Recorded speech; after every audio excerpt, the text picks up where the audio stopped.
يغني لي أنا ون ياو عدينكم سلز متصخو تعم ثانك يو ياو شومي تجارة لاي مسجنا زور يبهال نايت سلال سبيل محور السب معراب تكراي يسرح مكادة مالت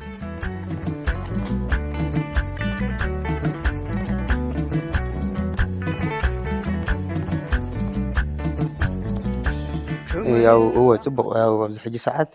كم زر أزلوتي منسي تعمي ينام سفر على كابي زبطانلو ملك يوزلو ياو بزول تخعا نحنا خم تمزابل تخعا ناتنا كافتي زلوهم شجرن تجمن في اللافت كيندا زلو منسي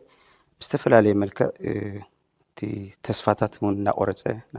نمربوت كملس ابز حسولو ساعات تحجز له ناي زي مملاس تصفا زقرص منقدتات اسو بمرأي ناب استفلالي كابيتات كومون كاب تግራይ ወጻኢ كومون كاب ኢትዮጵያ ወጻኢ ናብ استفلالي ይስደድ ዘሎ ማለት እዩ ፍላይ ከም ተመዛበልቲ ክንርኢ ከለና እቲ ተመዛበላይና ኣብ استفلالي ከባቢ ናብ ሊቢያን ካሊን ፍላይ ኣብ ተሰዲዱ ዘሎ ህዝብ ናብ ሱዳን ዘሎ ንሱ ናብ ግብጺ ናብ ሊቢያን كومون ናብ استفلالي ካቢታት እና ተሰደደ እዩ ዘሎ ስለዚ እዚ ኸዓቲ ሕጂ ዝፍጠር ዘሎ እቲ ፍላይ ምስ ፌደራል ተታሒዙ ዘሎ ውጥረት ፍላይ ምስ ምዕጻው ነዳዲ ምስ ካልኦት ናይ ሸቐጣ መቐጥ መልክዕ እውን ምዕጻው ተወሲኹ እቲ ናይ ሰላም ኣፋፍኖት ናብ ኩናት ናብ ምዝምባል ዝመስል ነገር ስለ ዝረአ ዘሎ ንሱ ከዓ ነቲ መንእሰይ ብጣዕሚ ናብ ዘስግእ ኩነታት ይወስደሎ ማለት እዩ ስለዚ ቲ ትግራይን ኢትዮጵያን ኣብ ዘይምርጋዕ ምህላው ቲ መንእሰይ ብኡ ሰጊኡ ናብ ዝተፈላለዩ ከባቢ ይኸደሎ ማለት እዩ ስለዚ እዚ ብጣዕሚ ሓደገኛ እዩ ፍላይ ከም ተጋሩ እዚ ጉዳይ እዚ ብዝተፈላለየ መልክዕ ከም መንግስትን ካልእ ዝምልከቶ ኣካልን እዚ ደው ከብሎ ክኽእል ኣለዎ ማለት እዩ በይዝናፈቆ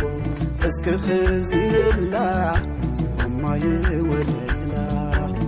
ከመይላ ዓዲ ፍቅሪ هو ያው ንሕና ከም ትካል እቲ ኩነታት ምስ ተፈጠረ ብፍላይ እቲ ናይ ሕንጻጽ ዘጋጠመ ናይ ጥሜት ሓደጋ መሰረት ጌርና ኣብ ዝተፈላለዩ ከባቢታት ትግራይ ዝርከብ IDP ወይ ከዓ ማዕቆዊ ተመዛበልቲ ዜርና ኢና ማለት እዩ ትዕዝብቱ ነካይድና ከምኡውን ብዓቕምና ዝተፈላለዩ ድጋፋት እናገበርና ልዕሊ 12-13 ዝኾኑ ማዕቆዊታት መላእ ከተማታት ትግራይ እንዳዞርና ኢና ቀኒና ማለት እዩ ስለዚ سو إلى في الميديا بزرق ملكع زي كونس كأو بزبلة مالتي كأو بزجننا ملكعو حزبنا بتعميس تتقيمو يزلوا مالتي نعمنا تاي موسى نخلينا بقرب عجزي عم ميديا بتعمي زفلت عزنا برا سبيتي في لاي حنساس عدي مثلال حزي عارفنا اللي هو مالتي عدي مثلال نا قالوا تكم أون بق كحدد IDP نداموته نداتقبر بزلوا ساعاتي كأو بالزلة دما تحجي بهو زلة بعلو أو استفلالي كندا تدروي زلة محاورة سبنا بعلو عبت عمي جنكت كم أونتي زمت زنبرة ناي إخلين كالين بتم هيمانيتيريان زمت زنبرة نجارات بملو درجة حزي معزاون مقناسن يو متي زلة مالتي زوز ولد دما تي حزبي عبتميت عموت أبسق أي زلة مالتي لذي لومي صباح ناب مربتي كملس يلو عب تسفاب زللو ساعات ببقوانو تي خونتات نا تقادده بزخده قطري تي حزبنا بتعمي يساقه يموت يبتن عب زللو ساعاتينا بتعمي صقامي مالتي مزراون بزخف ملكو يزلو تي خونتات فلاي حز خعا شارشاي كرمتي مزالو ياو قرب اريخم متخينكم عبي عدي كندتات تقداديدو تبتينو قرب اوان زناب مسوقه بقى تي كندا شديش عمل لزجارة بقى بقوليلو يقدد بقوليلو دما يفرسي زلو مالتي سلازي بتعم حد جنياي تي زلو خناتات سلازي أشجار سلازخونة السو متنقع زلي اللو خناتات تهزونا ونا بتعم حما خناتات كم زلو زرد مالتي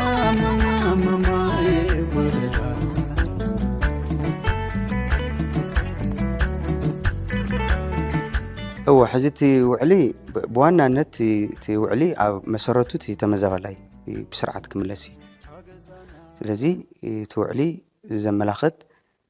تمزبلاي بحق مسارات سلامة وزخنة من قدي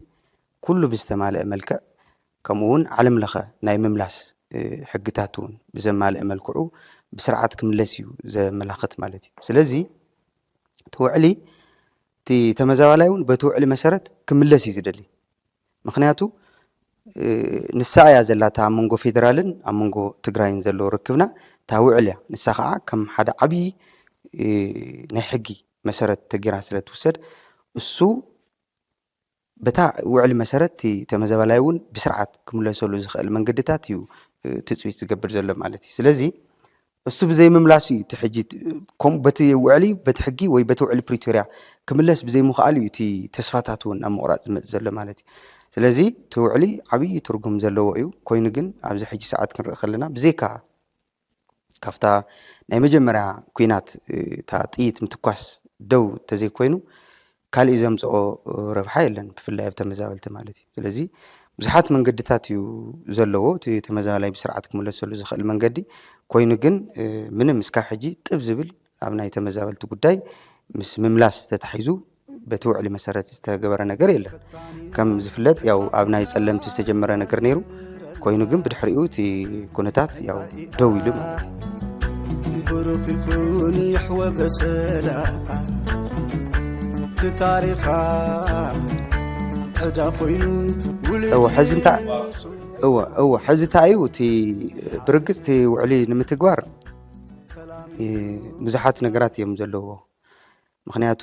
ውዕሊ ናይ መጀመርያ ነገር እቶም ተወዓልቲ ኣካላት ብልቢ ክረዳድኡ ክኽእሉ ኣለዎም ብልቢ እንድሕር ዘይተረዳዲእኻ እቲ ውዕሊ ክትግበረሉ ዝኽእል መንገዲ ይህሉን ካብኡ እቶም መዋዓዓልቲ ኣካላት እውን እቲ ውዕሊ ምስ ተፈራረመ ብድሕሪኡ ያው እንታይ ተገይሩ እንታይ ኣይተተግበረን ዝብል ምንም ዝኸድዎ ነገር የለን ስለዚ ሓደ እንታይ ክኸውን ዘለዎ እቲ ውዕሊ ብስርዓት እቶም ብፍላይ እቶም ብደገ ማእኸሎት ዝበሃሉ ወይ ከዓ እቶም መደራደርቲ ዝበሃሉ ኣካላት ክምለሱ ክኽእሉ ኣለዎም ናብቲ ውዕሊ እንታይ እዩ ተፈፂሙ ብፌደራል ደረጃ እንታይ እዩ ተፈፂሙ ዘሎ ብትግራይ ደረጃ ዝብል ብደንቢ ኣሰስ ተገይሩ ዘይተፈፀመ ተግባራት ንኽፍፀም ድፊት ክገብሩ ክኽእሉ ኣለዎም እቶም መደራደርቲ ኣካላት ማለት እዩ ካብኡ ድማ እቶም ተደራደርቲ ኣካላት ብፍላይ ናይ ፌደራል ስርዓት ተንክገብረን ዝግብኦ ብፍላይ ኣብ ምምላስ ተመዛበልቲ ተታሒዙ ዘሎ ክግበር ዝግብኦ ጉዳይ ምስ ምንም ዓይነት ናይ ፖለቲካ ምትሓዝ ኩሉ የብሉን ምክንያቱ ሕወሓት ከም ዝገበረ ገለ ግበረ ክበሃል የብሉን ምክንያቱ ምምላስ ተመዛበልቲ ምስ ፖለቲካ ክትሓዝ የብሉ እዚ ሰብኣውነት እዩ ስለዚ ብግድን ብዘይ ምንም ቅድመ ኩነት እቲ ናይ ምምላስ ተመዛበልቲ ጉዳይ ብቅድሚት ክረአ ክኽእል ኣለዎ ካብ ፖለቲካ ነፃ ኮይኑ ማለት እዩ ስለዚ ዋላ ተውዝ ዘሎ እውን ማለት እዩ ተውዝ ዘሎ ሓይሉ እውን እታ ናይ መጀመርያ ኣጀንዳ ክትከውን ዝግባእ ያው ሰብ እዩ ዝሃልቕ ዘሎ ሰብ እዩ ዝመውት ዘሎ ሰብ እዩ ዝብተን ዘሎ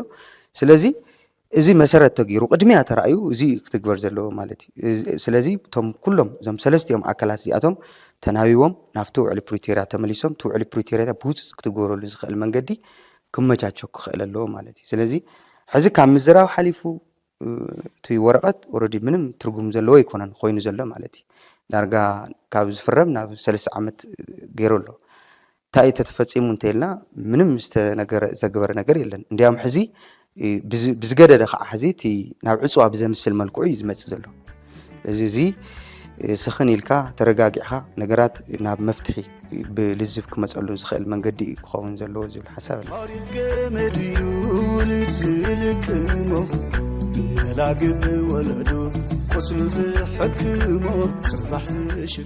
ሕጂ ከም ተመዛበልቲ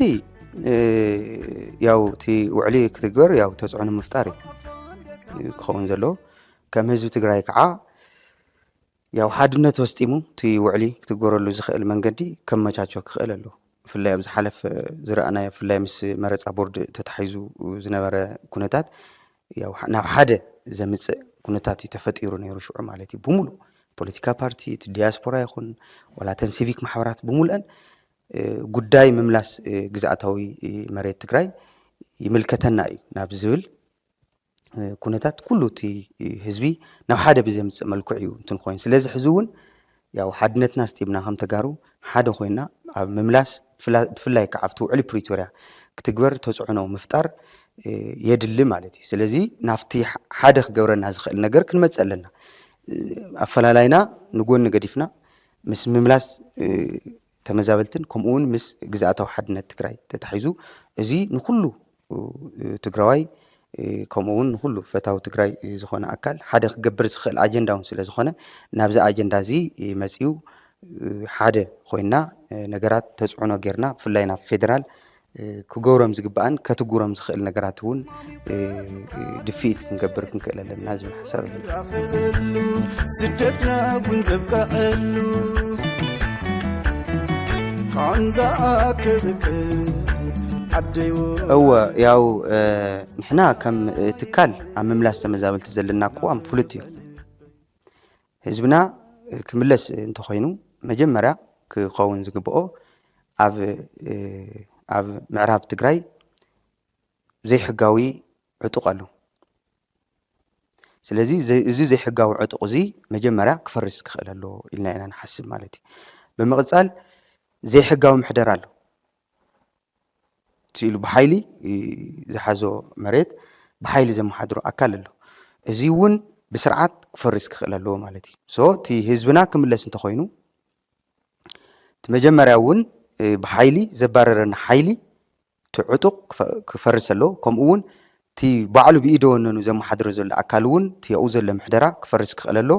ብምቕጻል ድማ ዘይሕጋዊ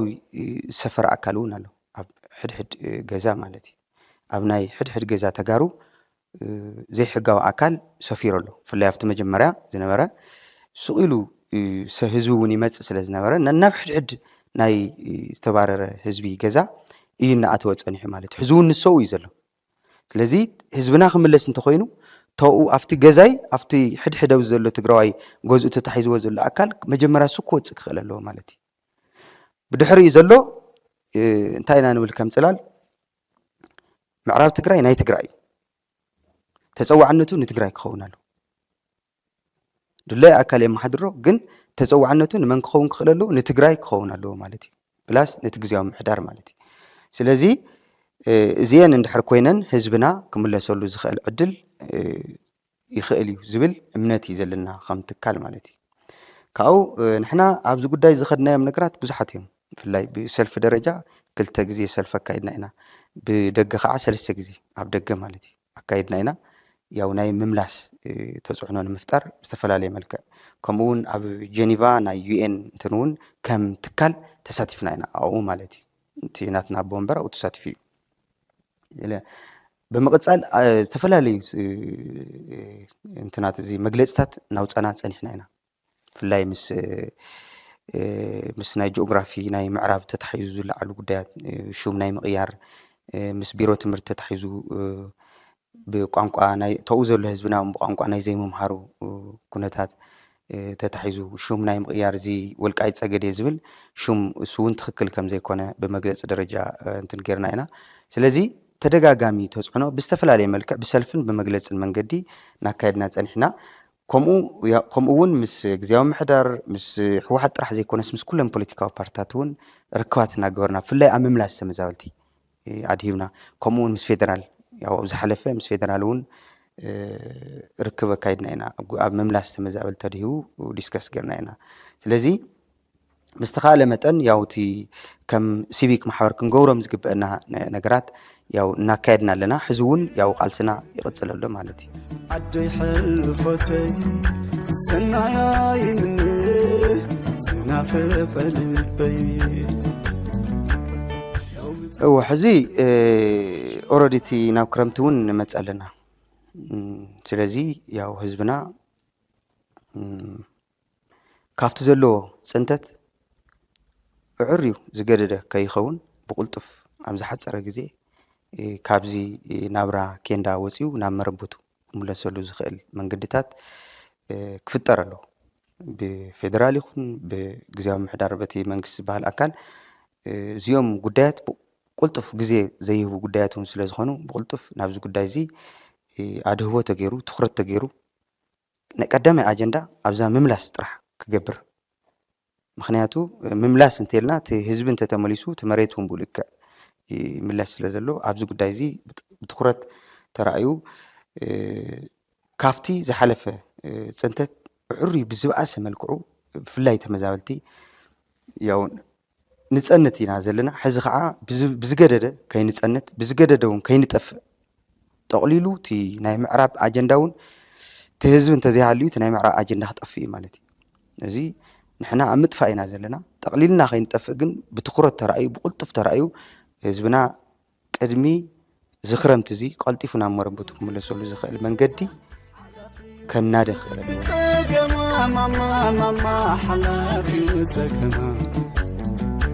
ሓረሳይ ክሓርስ ኣብ ገዛ መሬቱ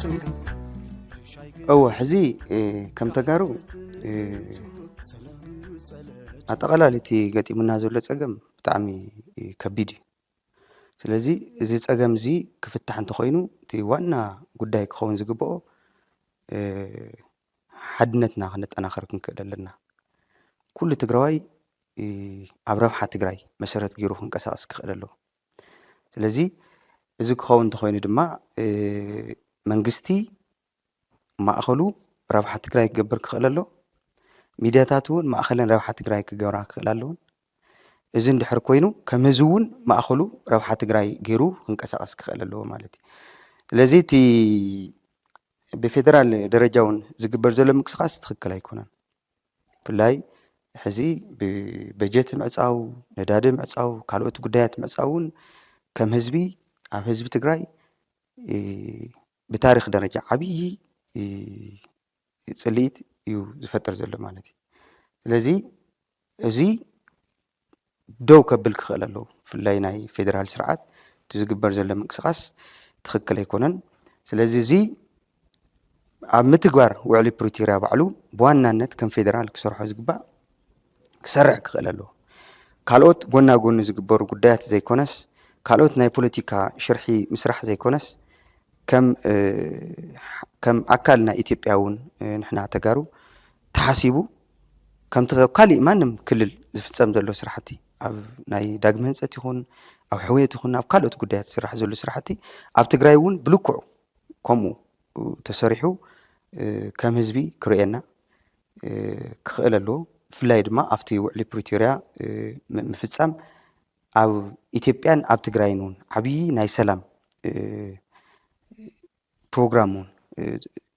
ፅቡቅ ስለ ዝኾነ እቲ ውዕሊ ምፍፃሙ ነቲ ሰላም ናይ ትግራይ ነቲ ሰላም ናይ ኢትዮጵያ እውን ፅቡቅ መንገዲ እውን ስለ ዝኾነ ኣብኡ መሰረት ገይሩ ክሰርሕ ክኽእል ኣለዎ ከምኡ እውን ኣብ ውሽጥና ዘሎ ናይ ፖለቲካ ሕትኽትኽ ደው ክብል ክኽእል ኣለዎ እሱ ደው ኢሉ ኣብታ ረብሓ ትግራይ ጥራሕ መሰረት ጌርና ክንንቀሳቀስ ኣብ ኩለን ፖለቲካዊ ፓርቲ እውን ኣብዚ መሰረት ገይረን ክንቀሳቀሳ ክኽእል ኣለዎን እዚ እንተጌርና እቲ ገጢምና ዘሎ ሓደጋ እቲ ገጢምና ዘሎ ናይ ኩናት ደበና እውን ብዝተኻእለ መጠን ሰላም ክኾነሉ ዝኽእል መንገዲ ክመቻቸ ይኽእል እዩ ዝብል ሓሳብ ኣለኒ ንፅልኢ ፍቕሪ ክስዕሮ ኣቃል ኮይና ምስ ንሰግሮ